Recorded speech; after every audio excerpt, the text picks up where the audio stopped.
Hi అండి. Kunafa అంటే తెలియని వాళ్ళు లేరు. అందులో కునాఫా డెలీషియస్ స్వీట్ అంటే ఇంకా చాలామంది ఇష్టపడతారు కదా! అది ఎలా ఇంట్లో ఈజీగా చేసుకోవచ్చు అనేటువంటిది నేను ఇప్పుడు చూపిస్తున్నాననమాట. సో, కునాఫా సేమియా అనేటువంటిది సపరేట్‌గా దొరుకుతుంది. అండ్ దీనికి కొంతమంది పేనులు కూడా యూజ్ చేస్తారనమాట. ఇది తీసుకొని సన్నగా ఇలా చేసేసుకొని చిన్న చిన్నగా దానికి ఒక 2 టీ స్పూన్స్ అనేటువంటిది బటర్ అనేటువంటిది యాడ్ చేసుకొని చక్కగా మొత్తం కూడా అప్లై చేసుకోవాలన్నమాట. మనకి ఇలా చూస్తే ఆయిలీగా ఇట్లా తెలియాలి చేతికి. తర్వాత దాన్ని పక్కన పెట్టుకొని స్టవ్ మీద ఒక గిన్నె పెట్టుకొని 1/2 కప్ పాలు, ఒక 2 table spoons milk powder and 2 table spoons వచ్చేసి షుగర్ వేసుకొని చక్కగా పాలు అనేటువంటివి దగ్గర పడే వరకు మరిగించుకోవాలి. దాంతోపాటు ఒక 2 టేబుల్ స్పూన్ క్రీమ్ అనమాట. ఆర్ ఇంట్లో ఉన్నటువంటి మీగడైనా సరే దాన్ని ముందు గ్రైండ్ చేసుకొని కలిపేసుకోవాలి. ఇలా దగ్గర పడే వరకు కూడా చక్కగా కలుపుకొని ఇలా దగ్గర పట్టగానే దించేసుకోవాలి. తర్వాత ఒక గిన్నెలో 1/2 కప్ షుగర్, 1/2 కప్ వాటర్ వేసుకొని మనము గులాబ్ జామున్కి చేస్తాం కదా పాకం, అలాగా వచ్చే వరకు కూడా షుగర్ మొత్తం డైల్యూట్ అయ్యి ఆ కన్సిస్టెన్సీ వరకు మరిగించుకొని స్టవ్ ఆఫ్ చేసుకోవాలి. మనం ముందుగా కలిపి పెట్టుకున్నటువంటి సేవ్ ఏదైతే ఉందో దాన్ని ఇలా ఫ్లాట్గా ఉండేటువంటి ఒక గిన్నె తీసుకొని దాని అడుగున మొత్తం కూడా బటర్ అప్లై చేసేసుకొని ఆ సేవ్ని ఫస్ట్ ఒక లేయర్ వేసుకోవాలన్నమాట.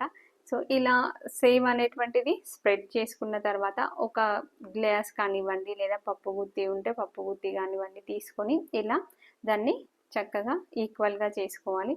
ఇలా చేసుకున్న తర్వాత మనం ముందుగా చేసి పెట్టుకున్నటువంటి క్రీమ్ ఏదైతే ఉందో ఆ క్రీమ్ని దీనిపైన వేసుకోవాలి లేయర్ లాగా.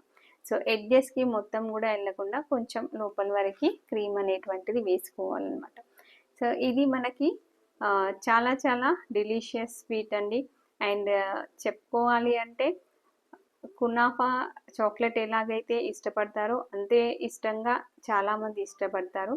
దీంట్లోకి ఇంకా చీజ్ అండ్ నేను చాక్లెట్ కునాఫా చేద్దాం అనుకుంటున్నాను కాబట్టి చాక్లెట్ యాడ్ చేశాను అనమాట. జనరల్గా పిస్తాషియో చేసుకుంటారు, చాక్లెట్ ఫ్లేవర్ చేసుకుంటారు. దీంట్లో కూడా ఫ్లేవర్స్ అనేటువంటివి డిఫరెంట్గా చేసుకుంటారు. నేను స్పెసిఫిక్గా చాక్లెట్ వేస్తున్నాను. దానిపైనుంచి మళ్ళీ ఇంకొక లేయర్ సేవ్ వేస్తున్నాను అనమాట. సో ఇలా సేవ్ అనేటువంటిది వేసిన తర్వాత దాన్ని ఈక్వల్గా ప్రెస్ చేసుకొని స్టవ్ పైన కింద ఒక ప్యాన్ పెట్టుకొని దానిపైన దీన్ని పెట్టుకోవాలన్నమాట. ఆల్రెడీ నేను రోస్టెడ్ సేమియా తీసుకున్నాను కాబట్టి దీనికి ఎక్కువసేపు కుక్ చేయాల్సిన పని ఉండదు. జస్ట్ ఒక 5 మినిట్స్. దాని తర్వాత ఇంకొక ప్యాన్లోకి తిప్పి పెట్టుకోవాలి. పెట్టుకున్న తర్వాత అక్కడ మనకి ఏదైనా అడ్జస్ట్మెంట్స్ డిస్టర్బ్ అయితే దాన్ని సెట్ చేసుకొని మళ్ళీ ఒక 5 మినిట్స్ పెట్టుకోవాలి.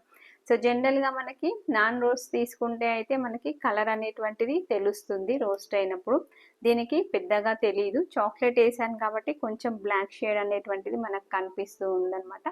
సో ఇలా అయిపోయిన తర్వాత మనం ఒక ప్లేట్లోకి తీసుకొని ముందుగా మనము ఏదైతే బాయిల్ చేసి పెట్టుకున్నామో షుగర్ సిరప్, సో ఆ షుగర్ సిరప్ అనేటువంటిది హీట్గానే ఉండాలండి.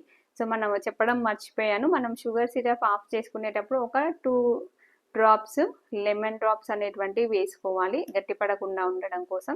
షుగర్ సిరప్ అంతా కూడా దీనిపైన స్ప్రెడ్ చేసుకోవాలి, చక్కగా అప్లై చేసుకోవాలి. ఇలా రెండు కూడా హీట్గా ఉన్నప్పుడు మాత్రమే అది షుగర్ సిరప్ అంతా కూడా మనకి సేవ్కి పట్టేసి చక్కగా డెలీషియస్గా ఉంటుంది. అండ్ పిస్తాషియో టచ్ ఎందుకు ఇవ్వకూడదు అని చెప్పేసి ఫైనల్గా నేను పిస్తాషియో కూడా స్ప్రెడ్ చేశాను అనమాట. సో అంతే, రెడీ అయిపోయింది మన డెలీషియస్ కాస్ట్లీ కునాఫా అనేటువంటిది.